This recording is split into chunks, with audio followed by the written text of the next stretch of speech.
I was studying physics at Johns Hopkins University for my BA degree, and became a little disconcerted with what I was being taught at that time because it didn't seem to explain a lot of questions. They were throwing a lot of theories at you that didn't seem to hang together.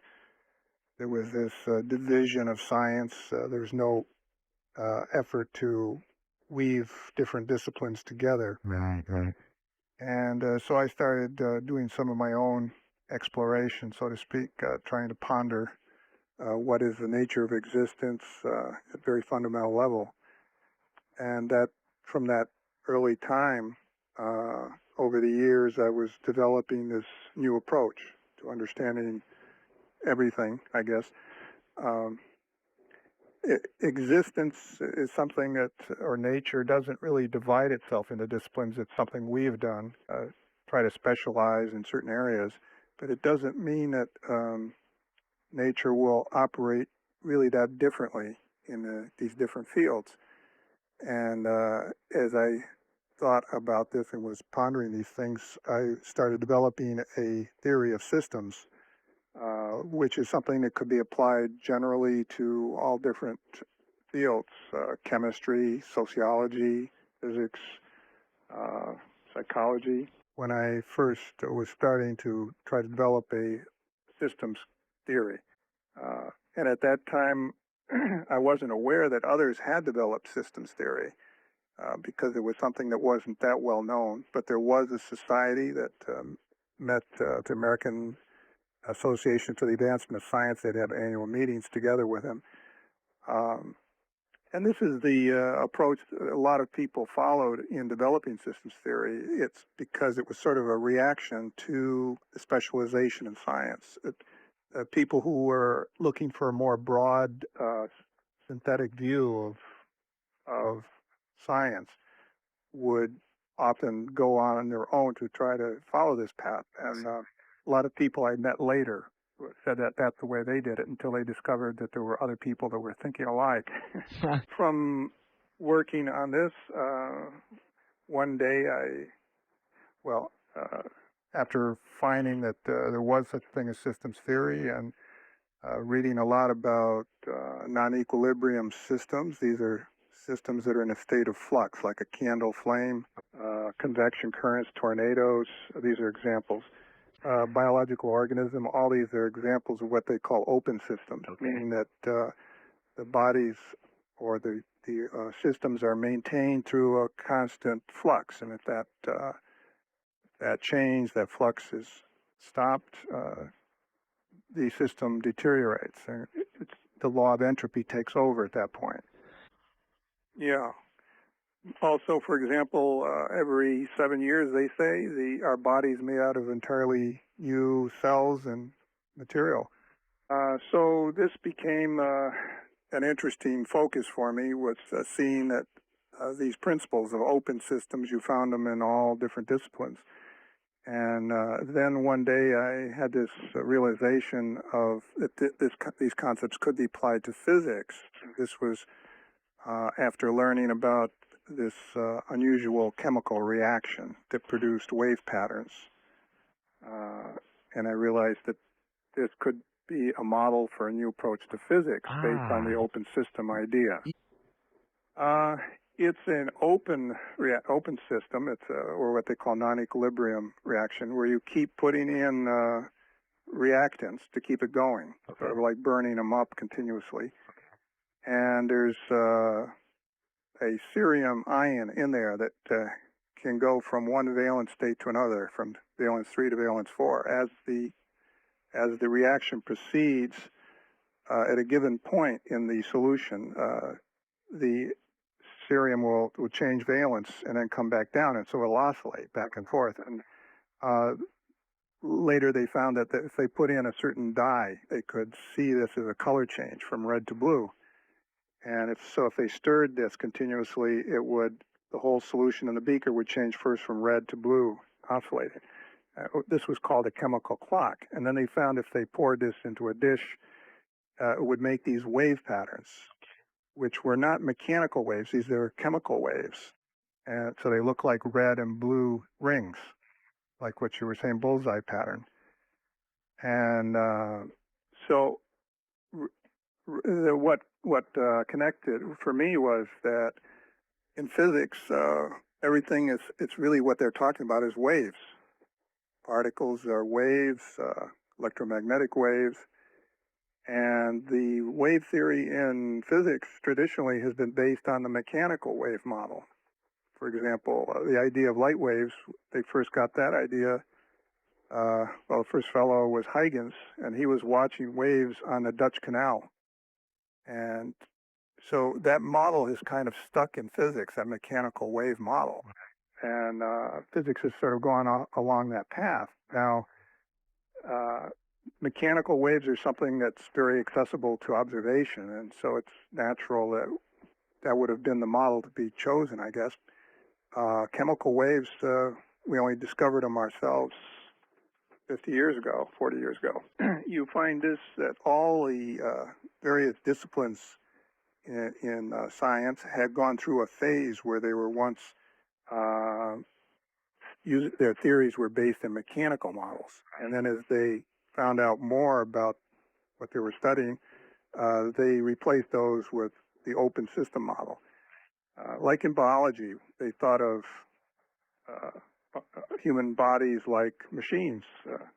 The heart was like a mechanical pump. The brain was a cooler for the fluid. And only later they realized that, you know, it's really chemical reactions are the basis of what's going on in the cells, and these are open systems. And in the case of physics, see, physics is still stuck in that early stage of development with the mechanical models. And it's the one, excuse me, it's the one one discipline where things are so far removed from direct observation that theoreticians don't really know for sure what's going on. So it's sort of a nebulous discipline. It's open to people being, maybe not being correct the first time with what they're suggesting.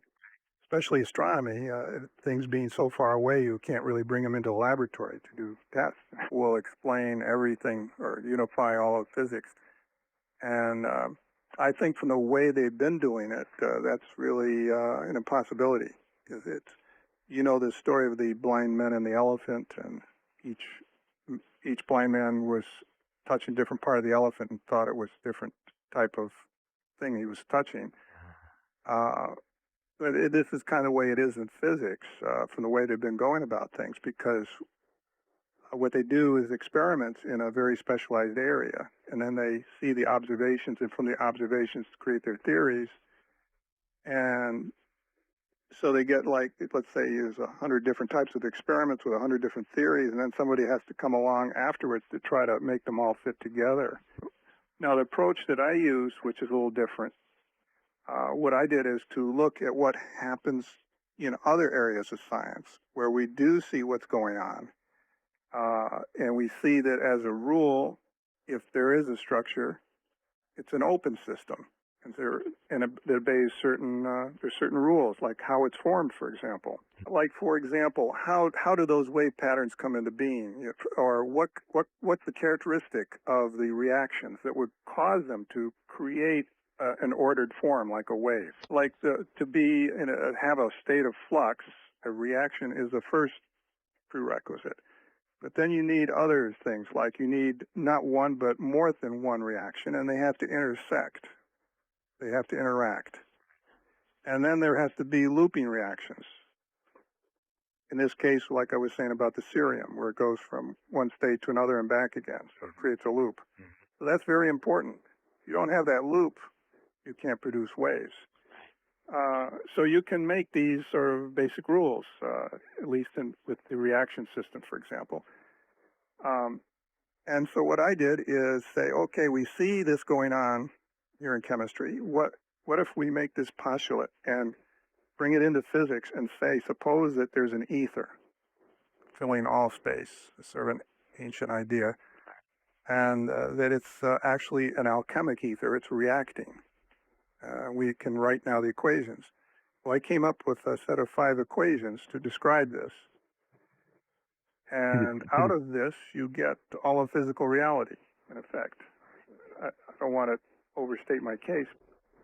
It's something that sort of like the Force in Star Wars, you might say. Okay. Close analogy. It's something that we're all made out of, but we don't know it's there because there's no way to directly interact with it. So if you think of an analogy of the ocean and the waves in the ocean, matter and energy are waves, they're equivalent to waves in the ocean.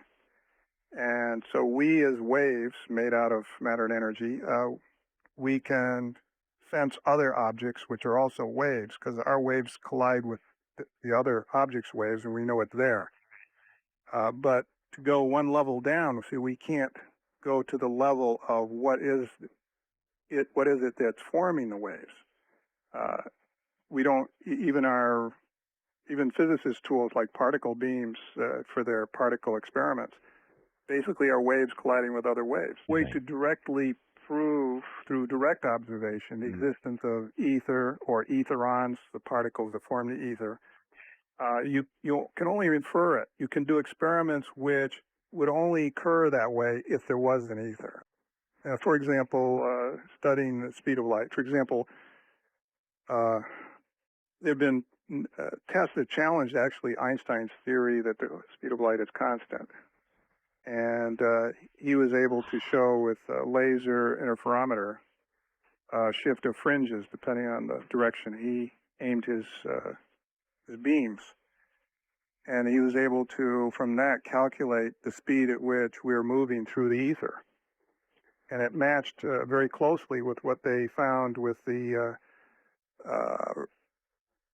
satellite experiments on the cosmic background radiation, because they found the cosmic background radiation, this is the microwave background that they claim originated from the Big Bang, that it's hotter in the direction of the Leo constellation and cooler in the direction of the Aquarius constellation.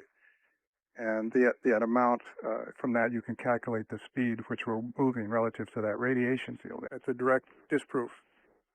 All it takes is one experiment like that, and you have to toss the theory out. But the problem is that special relativity has become so habitually ingrained, and to the point where physicists will fight you tooth and nail to keep it there. In other words, they want to ignore the data. And it's sort of like physics has turned into a system of religious belief. Right. Yeah, I called the theory subquantum kinetics, and my effort was to get it published in refereed journals, which it finally was in 1985. And then the subsequent papers were exploring astronomical, cosmological aspects, which one paper was published in 1986, a year later, in the Astrophysical Journal, which is the lead journal in astrophysics. Certainly. Same one that Hubble published his results in. And in that, I disproved the Big Bang Theory, showing that observational data actually supports a stationary universe with tired light behavior, where light loses energy, as opposed to a Big Bang type of universe.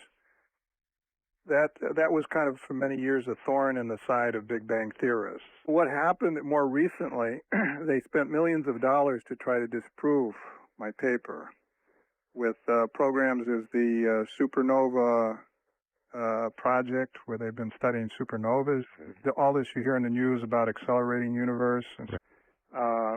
And there was another paper on the Tolman, it's called the Tolman test, where they cited my paper and said their results disproved it. Well, I addressed both of those in my most recent edition of my book, where I took their data, and it turns out rather than disproving the tired light theory, it actually supports it and disproves the Big Bang. It all has to do with what view the researchers have. You know, the same data can mean I think different that they were actually distorting the truth. As for the supernova study, it's flawed with what's called selection effects. The problem is that supernova very far away, you tend to see the very bright ones because the dim ones you don't see very well, and it's the bright ones that are the ones that tend to last longer. And so from that, they've mistakenly concluded that there's a time dilation. So this is an example. So anyway, I think that the conclusions of my original study still hold. But anyway, this was my approach. I wanted to get the theory published in referee journals, sort of nailed down. And it was around, when was it? In the 70s, when I noticed connection with ancient myths. It began when I was telling a roommate of my girlfriend at that time about my theory, and she happened to say, gee, that sounds a lot like the Tarot. So I started studying the Tarot. I took a course in it, and as I listened to the lecturer tell about now, let me explain if people don't know, the Tarot is an ancient system of symbols that was brought by the gypsies from Egypt in a form of deck of cards used in fortune telling. And the first 22 cards, they're picture cards that are supposed to convey certain metaphysical principles.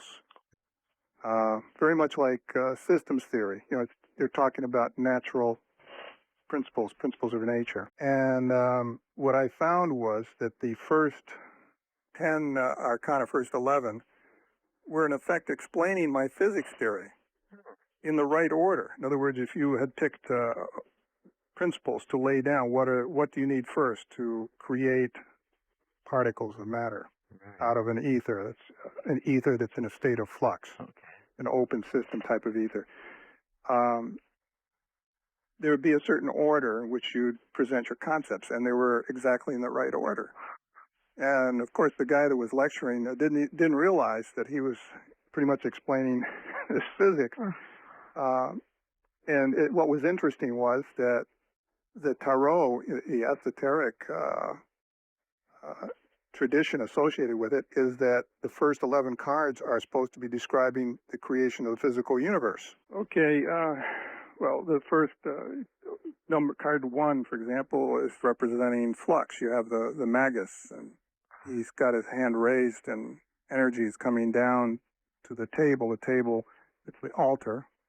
It symbolizes the physical world. Now, I'm not making this up. This is what they say it represents. And on the altar is a cup or a chalice, a coin, and a sword. And again, the Tarot tradition teaches that these are associated with life, like the cup is life, the coins is symbols, and the sword is earth or material. And this fits beautifully because those are the three evolution vectors, what I call evolution vectors, in physical existence.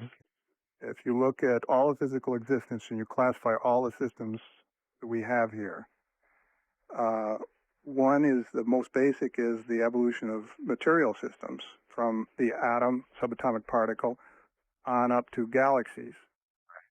And then out of that is sort of given birth, a new vector, which is the life evolution vector, which is born at the molecular level and eventually forms cells and then multicellular organisms. And then if you want to extend that, societies and global civilization. And then from there is given birth another at the point of the human or conscious being, where for the first time now thoughts can develop symbols and form symbol systems and higher level systems. So here they were taking things that, now, even though I had developed independently these evolution vector ideas, von Bertalanffy, the father of general systems theory, had similar division of systems into these three areas. And you find them also in the ancient symbol system of Tarot. So that's a slightly I think that's more this idea of the union concept, where you have card 1, 2, and 3.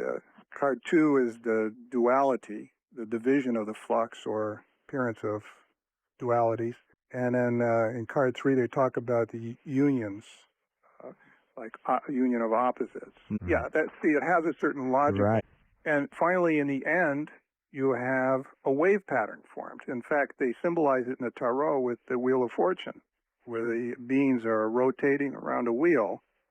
So first you have the one being up and the other down, and then it reverses.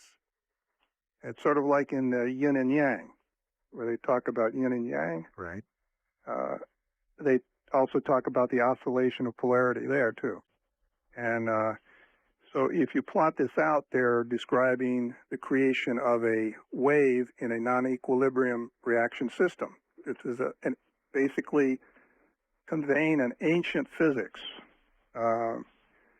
through symbols.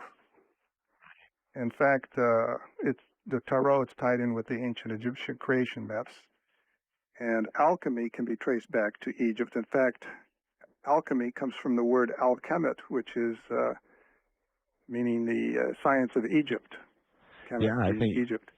And then that took me to astrology, and in parallel, I was also discovering that ancient creation myths encoded this.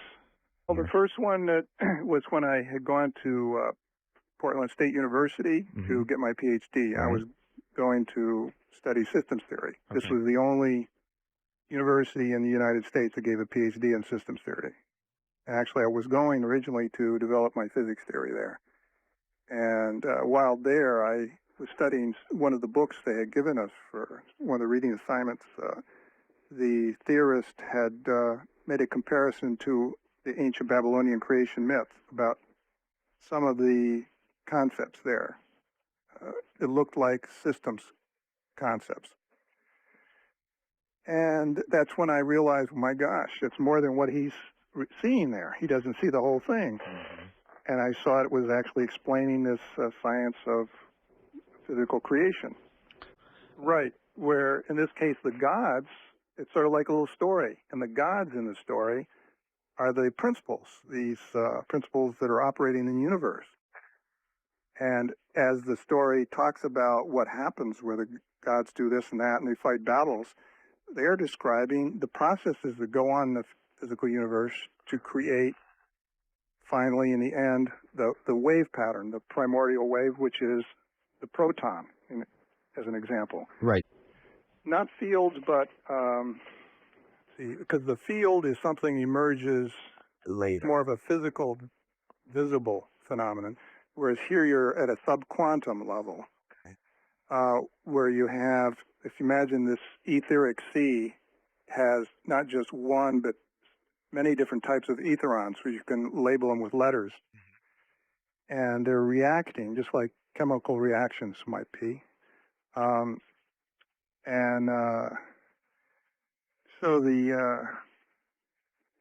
through these reactions, you generate variations of etherons, let's say X and Y, all these different types of etherons. So X and Y would, let's say one place X would be high and Y would be low. So that's what you call like a fluctuation, and would be equivalent to like what they talk about 0-point energy fluctuations in space. You've heard of this term? Yeah. Okay, so this is the equivalent in the ether theory. You have these oscillations of the concentrations. And eventually this, if the concentration is big enough, in the myths, they describe this like a battle being fought, where the concentration of, let's say, Y going up would be like the birth of the warrior king who has not yet conquered, but he's trying to be suppressed by the destroyer god, who is symbolizing entropy. And really the destroyer is really the other competing fluctuations that are also trying to emerge, but they are battling each other. Right. And the secret, and you find that this is repeated in all these myths, that the way that the victor makes it is that he keeps his rebellion secret. He's, let's say, born in a secret place, like, for example, Horus. He's born in the swamps and kept hidden from Set, which is the god in power, who is the evil god, until he grows so powerful that Set can no longer defeat him. And the Tarot, it shows this pageant where now this fluctuation that he's emerged out of the ether is symbolized as a king, a warrior king who is invincible now. So the fluctuation has now grown large enough that entropy can't destroy it, and eventually turns into this wave. So all of these myths are metaphorically encoding something very simple, which is the creation of a single particle of matter. And a more metaphor that they often use is the separation of earth and sky. You see this in a lot of myths, Soul Genesis, in the Mesopotamian myth, where An and Ki separate. Well, what has led me to conclude is that at some time in the past, there was a civilization that had this knowledge and felt, excuse me, it was very important to communicate this to the future. And so it was encoded in many different creation myths, so that it could be orally transmitted. As you unravel this, because now what we're talking about the discovery of a vast storehouse of knowledge that has been there all along for us to find, and we hadn't previously seen it. And it's sort of like once you pick up the thread at the right place, you begin to see that it's there. Right. You follow it, and it leads you into a lot of avenues of discovery. And one is this idea that there was a major cataclysm at the end of the Ice Age. Now, I, of course, myself had heard all these stories about the burning of the earth, Noah's flood, and I didn't know whether to believe them myself. It was only as I was going through this research that I discovered, in fact, that there was an encoding of a major cataclysm in these lores that made me start to think maybe there's something to this. And the thing is that they did it in such a sophisticated way that rivals our own method of using cryptographic techniques to communicate to extraterrestrial civilizations. That kind of really woke me up. And it was such an awakening for me that I actually changed the topic of my dissertation from studying, trying to develop the physics theory, to examining whether this event had actually taken place. And so that later became my thesis topic, where I found evidence for a cataclysm that had occurred. Well, it's actually nobody had proposed this before, except maybe a few papers had talked about the idea of gamma ray bursts from galactic centers as a possible threat, but one that might happen every 15 or 100 million years. I had actually read Velikovsky's book before I had come up with a theory, and which I found very interesting. And he has assembled a lot of interesting stories and evidence. However, I think he was not correct in the cause, which in his case he was talking about Venus coming into the solar system. The problem is that out of all the planets in the solar system, Venus has the most circular orbit of any. So if Venus was a comet, why does it have such a circular orbit? And he never explains that. And actually, it's pretty much physically impossible for Venus to have done all these antics just a couple thousand years ago and now be in a perfectly circular orbit. And there's other problems. Actually, in my book, Earth Under Fire, in the new edition, which is coming out, I will take Velikovsky's, that part of Velikovsky's theory about Venus, and show what was really going on, why he thought it was a comet. Yeah, and relating to the myths, why they would encode them. So if there was, let's say, a civilization that was able to teach this at one time, let's just suppose, and they met with a cataclysm where it reduced humanity to living in caves to escape from the elements or just surviving best they could for living off of killing animals or whatever. Yeah, science could no longer have flourished as it once did. Science is sort of like a system. You have to think of this in systems terms. Okay. Look at our present society. The reason we have scientists and laboratories and universities is because we're kind of blessed with wealth at this time of humanity's existence. And so the idea they had was, well, let's encode this science and this knowledge about this cataclysm in the form of myths and legends and have them told around the fire, sort of as entertaining stories, to be handed down through generations. And in some cases, they actually encoded them into their rituals, their sacred rituals. Because these stories were considered probably the most important things of the human race was supposed to communicate, because it was something that would determine the future survival of humanity. And so they wanted to be redundant, so they had not just one culture, but many cultures having their own stories that were being conveyed. And you find that the concepts are strikingly preserved, even though they evolved in different cultures.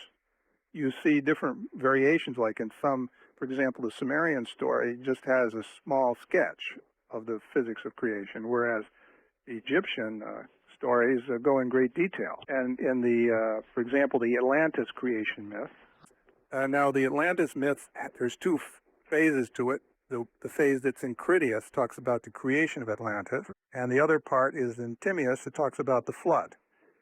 Now, the creation myth is actually encoding the same science of creation that's in the Egyptian myths and these other myths. The Critias, right? In this case, it's Poseidon that is the god who initiates the splitting of, in this case, instead of earth and sky, it's water and earth. And he forms Atlantis, which is this island that has a mound in the center of earth, and then a moat of water is a ring, and then a ring of land, and so on. For a physical place, Atlantis, huge. And what they should be doing is getting their electron microscopes out. and realizing that this was not a physical land or kingdom, that this is a metaphor. So they're making the people that are looking for Atlantis physically, and I'm not saying there's not an ancient civilization that there were probably you had coastal civilizations that are underwater today because the sea level has risen 300 feet. So you find it here, something you don't find in any of the other myths, in that they've actually made a diagram of the darn thing, and coded it even to the specifications of how wide is each moat and ring. I mean, Plato gives some considerable detail. Who were angry at me, this was at a conference, a symposium on Atlantis and ancient catastrophes. And they were angry the fact that I would suggest that this is metaphorical. And I pointed out to them, well, don't blame me, blame Plato, because he's the one that said it, says that this is not to be taken literally.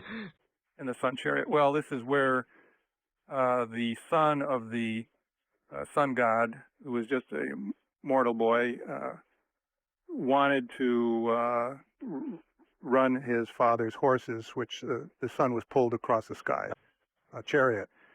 And so his classmates didn't believe that he was the son, and they said, well, prove it to us. So he said, okay, And so his father granted him this wish. Okay, I'll let you do it. He didn't want to, but he finally gave in to his son. So, well, the boy was very inept, as it turned out, and this horse's sense that it wasn't the sun god there, it was the sun, and they could do what they wanted, so they got off the course. And he started going out where the constellations are, and when the chariot came near Scorpio, the horses got frightened by the stinger of Scorpio, which is a very important point of the myth, because it's the Scorpio constellation is in the general area of the galactic center, and it's actually the galactic center which does the stinging in this case, because it sends out explosively cosmic rays that bring about these disasters.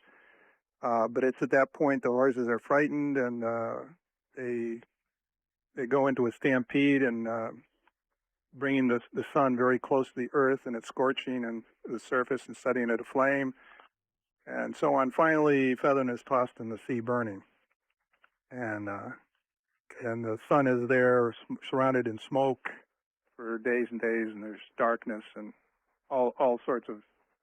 And so Plato is saying that this on the surface looks like just a story, an entertaining story, but he says actually it's symbolic of things that actually occurred on Earth that are dealing with astronomical events.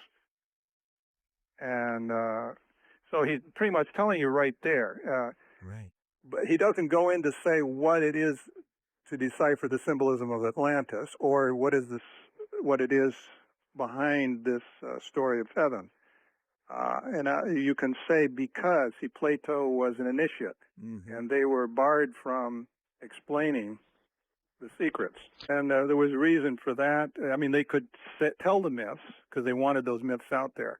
And they could say, yes, there is a very important significance, metaphorical significance. But they didn't want to say what it is because, well, one, it could probably frighten people. Second, if somebody knew what it said, some philosopher would come along and say, well, I disagree with that theory. I think the universe is this way. And pretty soon, it would completely erase the prior knowledge. So by keeping it secret and protecting it, that's how it was able to preserve itself unchanged. The development of gravity propulsion drives, what we observe UFOs using. This may sound real hokey for you just to hear me saying this, but I can tell you that there are experiments which, you can go read the papers on the internet, like Podklenov's work and others. It's stuff that sounds like science fiction if you really understand what it is, but these are realities. And you hit it. Apparently there's a connection between electricity and gravity, between electric field and gravitational field. You see, that's something that general relativity, which is our current theory of gravity, is the established view of gravity, doesn't make any connection between electricity and gravity. In fact, Einstein was puzzled this till his death. He was trying to form a unification to bring electrostatics somehow to tie it in with gravity. And the best unified theories would say, oh, we need particle energies or, accelerate particles to trillions of electron volts, more than that actually, quadrillions. And up there somewhere at that very high energy, we might find that the two fields are unified. Well, the truth is that they've done experiments to show gravitational effects of electric fields at just voltages of 100,000 volts or so. And actually, subquantum kinetics predicts this connection between electricity and gravity. And now, subquantum kinetics is sort of a mirroring of this ancient science.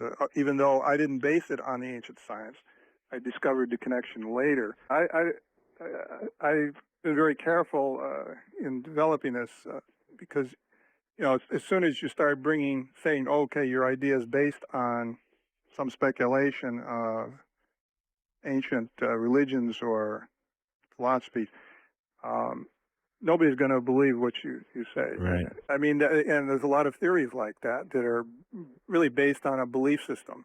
And what's been through my life is interest to understand reality and try to see what's going on and not relate it to necessarily what other people have written at first, just try to see based on how can we plug this into the existing structure of science. Right. And system theory is part of the existing structure of science. Right. It's a very interdisciplinary structure, which is very good to build on. And that's where I've built this edifice of subquantum kinetics. Well, it's sort of like we live on the edge of a volcano that every so many thousands of years erupts.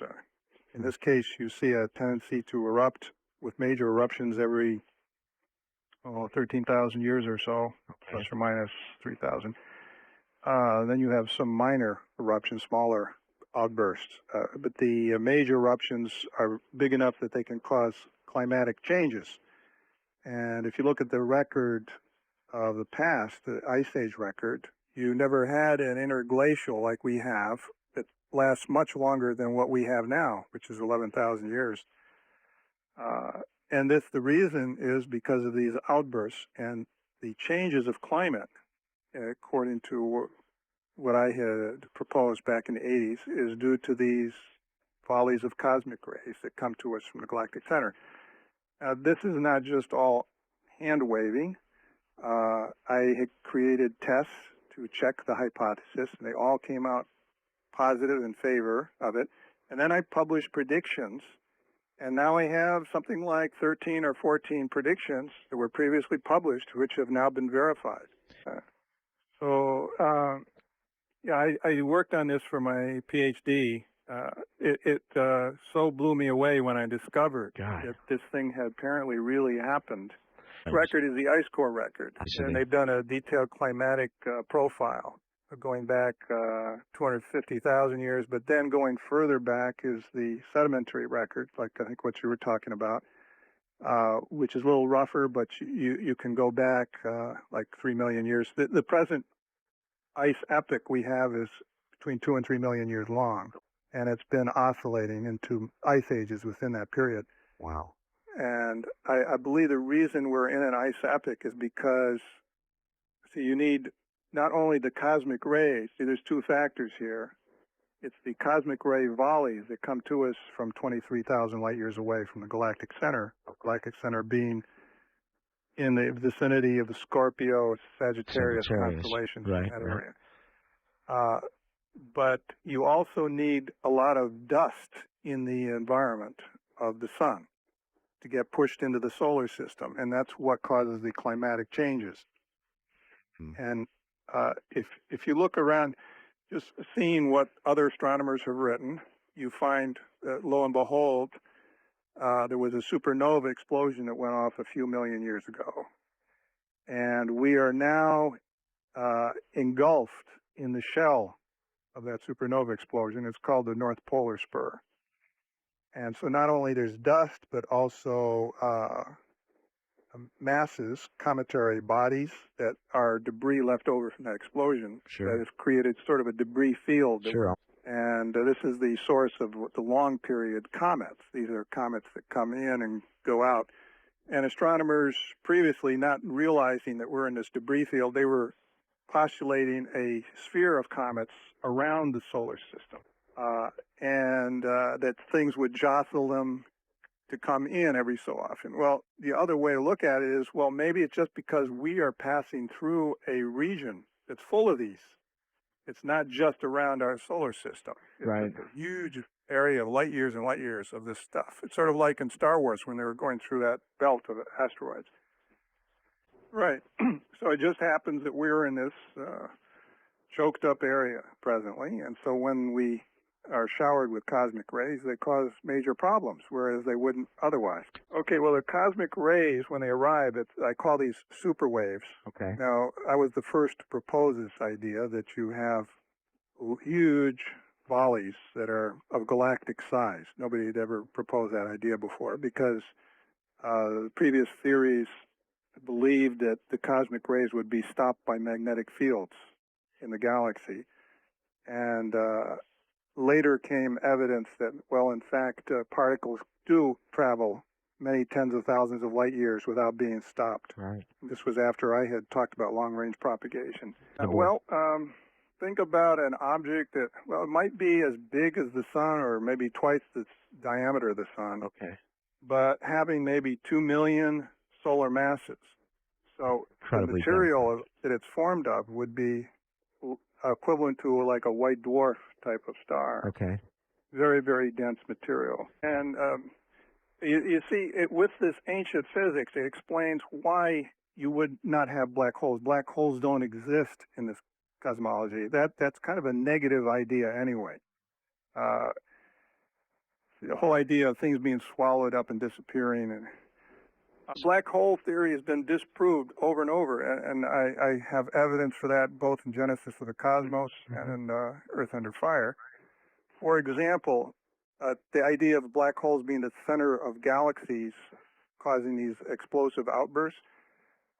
The problem is they look at these quasar galaxies or Cipher galaxies, and there's huge energy pouring out from the centers, from the cores, but there's no matter around the cores to get pulled in. All the matter is being blown out. Huh. So the question is, what fuels them? If it was a black hole, it needs fuel. Right. And actually, after looking at these things with a Hubble telescope, some of the leading astronomers began to doubt the black hole theory. And the thing that keeps them pushing the black hole model is they don't have anything else, and it would mean that they'd have to finally come to grips that physics has problems.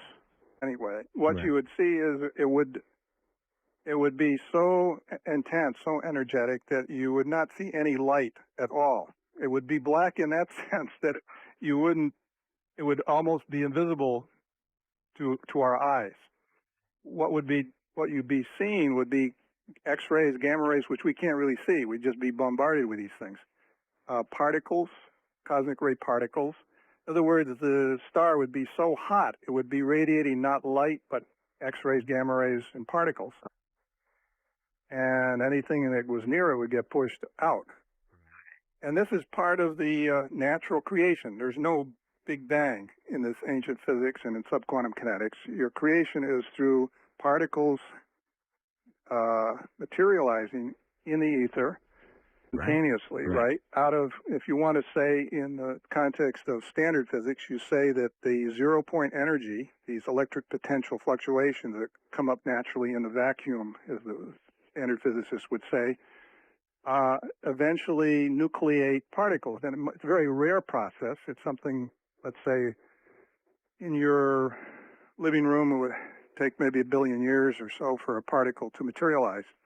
Or I don't know if I might be off by a few orders of magnitude there. Phenomenon, out of all these fluctuations that every cubic centimeter has,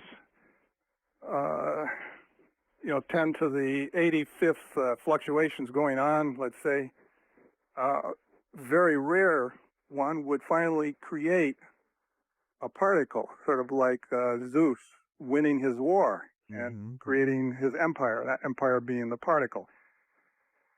But eventually, you wait trillions of years and these things get together. You have certain areas where the materialization process goes faster. You form galaxies, and at a later stage, the core of the galaxy, which it would be one of the earliest stars formed in the galaxy, but it had just had time to grow, is now in a very, you see, matter, in effect, creates more matter in this cosmology. But then if you're not watching it and you're not watching what you're doing, you can go into an explosive state. Or if you put in your control rods and you poison the reactor, it goes into subcritical condition. Okay. Well, the ether operates that way. And out in space, away from the galaxies, where the gravity potential is, if you think of a gravity well, okay, we're in a gravity well here, being in the galaxy. But away from us, in between galaxies, you would have subcritical conditions, and you'd have photons would lose energy. That's where you get the redshifting effect. Yeah. So I just wanted to make the contrast that whereas out in intergalactic space, you have this loss of energy going on, inside the galaxy, you have the opposite effect, where light waves or photons will increase their energy over time. Instead of the redshifting, they'll blue shift. Blue shift means their frequency increases. So what they were finding is they were studying the Pioneer spacecraft, and they were tracking it with the maser signal. And around 1990, they were a little worried about the data. They noticed it was off course from where it should be. It was as if the signals coming back were higher frequency than they should be, blue shifted. And this effect wouldn't go away, so they watched it over many years. So finally, in 1992, they launched a study, and I guess they announced it in '94. They launched a study, and by 1998, they published their results, and they were interpreting it as if there was a mysterious force pushing the spacecraft towards the sun. It was totally not predicted by any laws of physics. So it became an open field day. You had everybody and their uncle were coming out and presenting theories of what this could be. Right. They're on the internet, on the Internet Archive. You have dozens and dozens of theories to try to describe this. Okay. Now, I predicted this effect. Back in '79, my physics theory was predicting this blue shifting effect, and I was able to come up with an actual amount that should be observed. And 1980, I called up JPL, the same place where they found the Pioneer effect later. In 1980, I talked with some people that were involved in the maser signal tracking. Right. Because they were at that time interested in looking at the maser signals to look for gravity waves by seeing how the signals become Doppler shifted. So I told them, would you be interested to do an experiment to look for blue shifting of signals, because my theory predicts this. And I told them about how much you'd expect.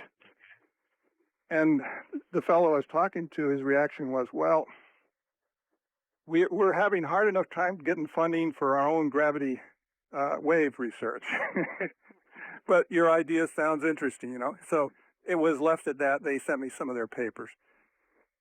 Okay, so 10 years later, they probably forgot about my call. I don't know. But they come to exactly this conclusion. Right. I didn't get cited at all. But it turns out I published in 1985, still well before they even suspected that there was something going on. Art Trent, no one can deny it. Right. And I came within 2 standard deviations of what they found. He never sent me the paper, so I couldn't see his calculations. It was only from something I read in the one of the news stories. And so I didn't follow it up because I didn't really know for sure, what his rate was he was observing. But I thought it might be close. It wasn't until 4 years later when he came out with his second paper and there were more news stories that I realized, my God, I was right on. Wow. And he never corresponded with me. He had my book. He could have cited my prediction. He didn't. So I immediately set to work and wrote up a paper about the confirmation. Now we're talking about, I don't want to boast here, but I think this is probably as big as Einstein's prediction of the bending of starlight. And I've been told by other colleagues of mine that this is Nobel Prize material. It means that if it's correct, we have to completely revise everything we've been doing in astronomy.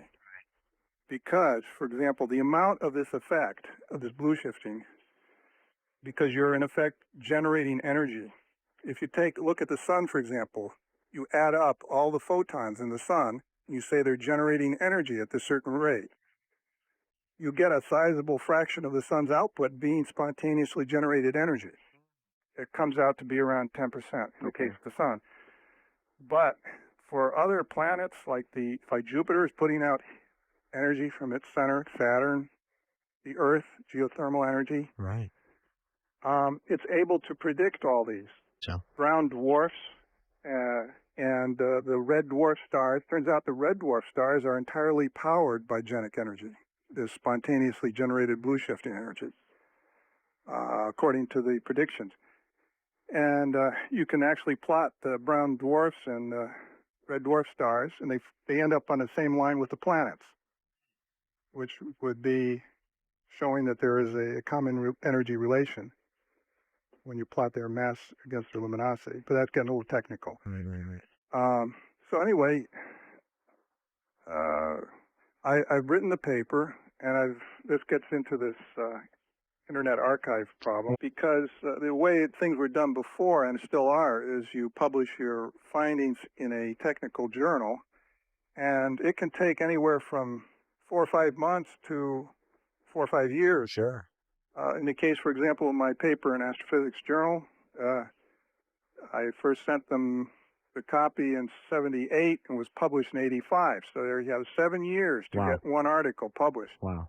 And the more controversial or astounding the findings, the more that physicists will have to change their belief system, the more difficult it is. If you want my opinion, the major problems of society are created by the physicists today. If you want to find who is to blame, if you're looking around for where is the blame for the global warming, for what's going on, all our problems that we're facing, you better look at the physicists. They're the ones that are holding us back. Mm-hmm. Not just physicists, but just scientists in general. Now, physicists have set up taboo areas that if you do any work in these certain territories, taboo territories, you're ostracized. For example, anti-gravity, speculation about UFOs, crop circles. Yeah, I think, for example, the idea of a physicist like myself writing a book tying in ancient myths with modern science concepts sticks in the throat of some of these thought police of the physicist community. Right. They don't even want to see what is written.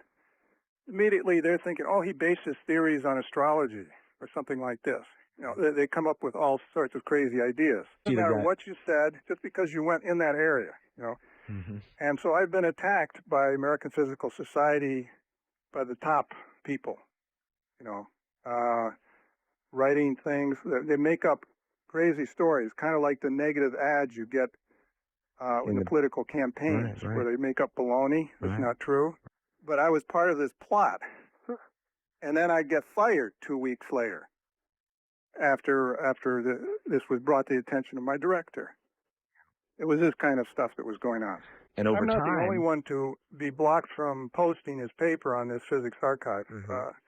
There's a group, and we have links to their experiences. For example, includes even a Nobel laureate who tried to help a fellow who's actually a Los Alamos scientist upload his research to the archive. The fact that it was on cold fusion was a no-no. I hear cold fusion, American Physical Society cronies like Robert Park, head of the publicity department, they continually castigate people who are doing cold fusion research as if they're doing voodoo physics or something. Yeah, and unfortunately, the thought police, this clique of people that have worked their way into positions of power in not only the American Physical Society, but in the State Department. Can you imagine a guy operating the State Department that got a cold fusion conference canceled, working with the American Physical Society? At a time when we need these things more than ever, because we have a planet in peril, you know, it must be debunked. Yeah, and it's been going on for quite some time, and I think it's intensifying. But the results of these theories, the technology that may be available because of them, that those things are just not a part of the plan, and it probably has to do with control and lots of other things. But it's certainly really frustrating. Well, it's really unfortunate, but. Like we're talking about, we're not taking it sitting down. You're doing a lot of great work outside of your regular scope of work over there at Archive Freedom. You and the other group of scientists that are trying to stand up to this, which is nothing less than censorship. And a lot of this is funded by the National Science Foundation, which is funded with taxpayer money, which I pay and you pay. And quite frankly, there is, in my opinion, no reason that certainly people like yourself should be barred from posting in those archives. As you say, at the website itself, there are a number of parameters that have to be met if a post is to go up on the archive, and yours clearly qualify as postable material and all that sort of thing. And there's just no reason why this stuff shouldn't be shared, especially with other scientists who are the ones that really can, if they were cooperative, could really help advance these things. I went because you're supposed to get a sponsor if you're not with a university, which I'm not presently with a university. You're supposed to get a scientist who was posted on the archive before to sponsor you, which I followed all their rules, which they had posted there, what you're supposed to do, and I followed them to a T. And they didn't respond to the first person I gave as sponsor. Then I found a Nobel laureate who was willing to sponsor me. He's one of the fathers of the Big Bang Theory, Hans Bethe. Came up with the idea of that stars are powered by fusion energy. The Starburst Foundation was formed to study the galactic core explosion phenomenon. The cosmic rays come. When they arrive at the solar system, they begin vaporizing comet material, the frozen debris that's outside the solar system, and space is just loaded. In fact, there's a ring of, it's like an asteroid belt outside Saturn, now they found. It's just loaded with frozen cometary debris. Okay. And this stuff gets vaporized and produces a nebula around the solar system. So now all the stars that we see normally now become blotted out. Or there'll be very strange, weird, grotesque forms. By the way, you know the holiday, Halloween? It's a Druid holiday, or commemorating these strange things were going on. Is that right? And so when you see in Halloween idea of ghosts going across the sky and strange things in the sky, this is a memory of what the sky was looking like in those days. It was very frightening. I'm very interested. And the whole idea of people going door to door trick or treat, it's because people were reduced to the state of becoming everyone kind of beggars. When this catastrophe hit, civilization collapsed. And people were going and seeking help from other people. So what happens now is this stuff is blown into the solar system, and there's a sort of a battle that goes on between the solar wind, which is pushing it out, and this galactic wind, which is trying to push it in. And eventually, let's say the galactic wind initially overpowers this stuff. It comes spiraling into the sun. It forms a cocoon around the sun. So the sun is putting out a lot of its energy, but now it's more infrared, very reddish. All this changes climate on the Earth, because infrared is more easily absorbed in the atmosphere than visible light. You get inversion conditions where the atmosphere gets very sort of energized, sort of like these superstorms that you hear about in the movies. This is what was going on then. If you study the ice core record, during the Ice Age, there was 100 times more dust in the air because of the windiness. It's just incredible atmospheric energy at that time. I was proposing this interplanetary hothouse effect, because now you'd be getting not only radiation from the sun directly, but scattered radiation from this nebula of dust. You'd have the sun in the opposite direction, which is the light of our sun scattered off of these dust particles. This is called Guggenshine today. In those days, it would be very bright. And so all of these things would have created, either cooling effects or warming. It depends. You have to model this to see the results. Right. Well, actually, it shows what initially happened. Now, this is the discovery of this acidity peak in the Antarctic ice core. Ah, yeah. When I first discovered it, the thing that keyed me in that this had happened was I found that the zodiac's actually a cipher, a cryptogram, that talks about this explosion, and it points out with arrow indicators the location of the galactic center. Now, I know to hear so many unbelievable things in a short time from me, probably a lot of the people out there are saying that this guy's got to be nuts. We can't believe all this. Well, It's just I'm trying to put a lot in a short time. Yeah, I can't present you all the data and so on, but go and see for yourself. It's in my book, Earth Under Fire. And Look at it this way: the proof is in the pudding, or whatever the expression is. right. It was from that discovery I did the research and made the predictions, and now what I say was 13 or 14 predictions have been verified. So there must have been some truth to this. Otherwise, why would I get all those things right? But what was interesting, there was a date indicated because this arrow indicator in the myth says that Scorpius is shooting at the heart of the scorpion. And if you look at the arrow of Sagittarius, it's not aimed presently at the heart of the scorpion, but it was on a certain date.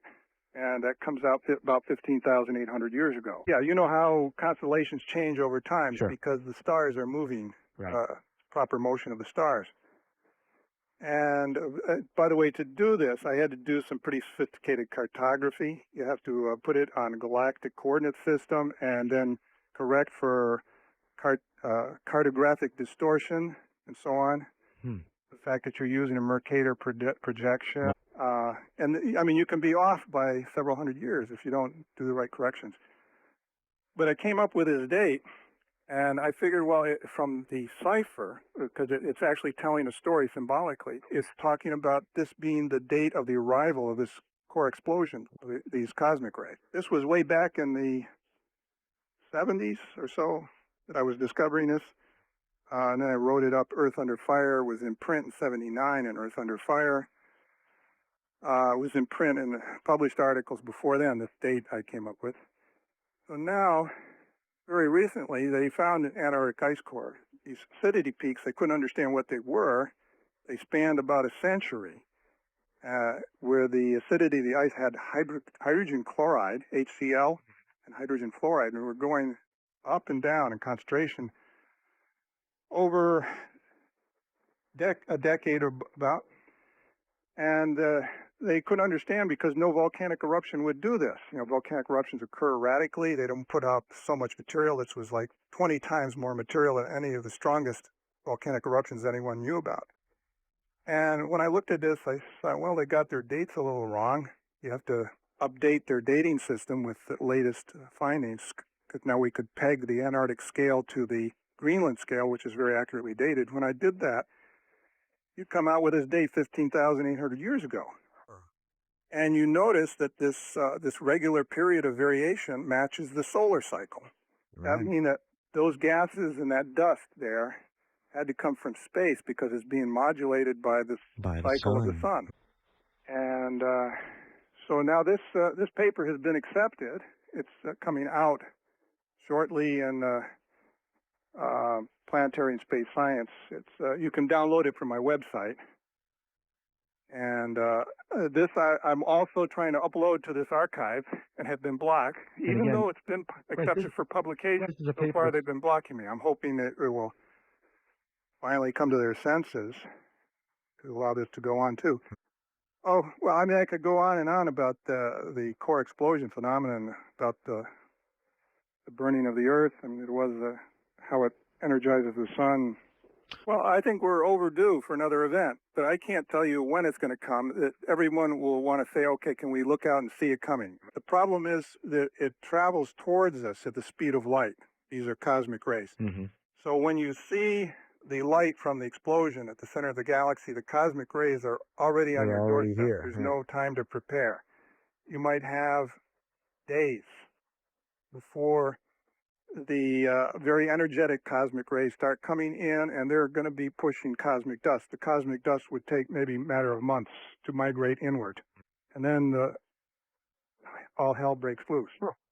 But with the initial outburst, you could be having, because nothing like this has happened in modern times, so we can only speculate, that it will be accompanied with a gravity wave. And this could cause earthquakes, major earthquakes throughout the Earth. This is the one part of the theory which is difficult to verify because you cannot see gravitational effects too easily in other galaxies or in our own galaxy. It's difficult to find an evidence of it. Like, for example, cosmic rays, you have a record. Because it produces beryllium-10 in the atmosphere, and you can get a record of cosmic ray activity, which in fact supports this theory that there were these cosmic ray volleys hitting us at that time. But if there's earthquakes, things would get shaken up. Then there's the possibility of EMP, sort of this electromagnetic effect of the arrival of the shock front of cosmic rays, which could overload power lines. Would knock out our satellite system. Any satellites that weren't hardened for cosmic ray flares like this.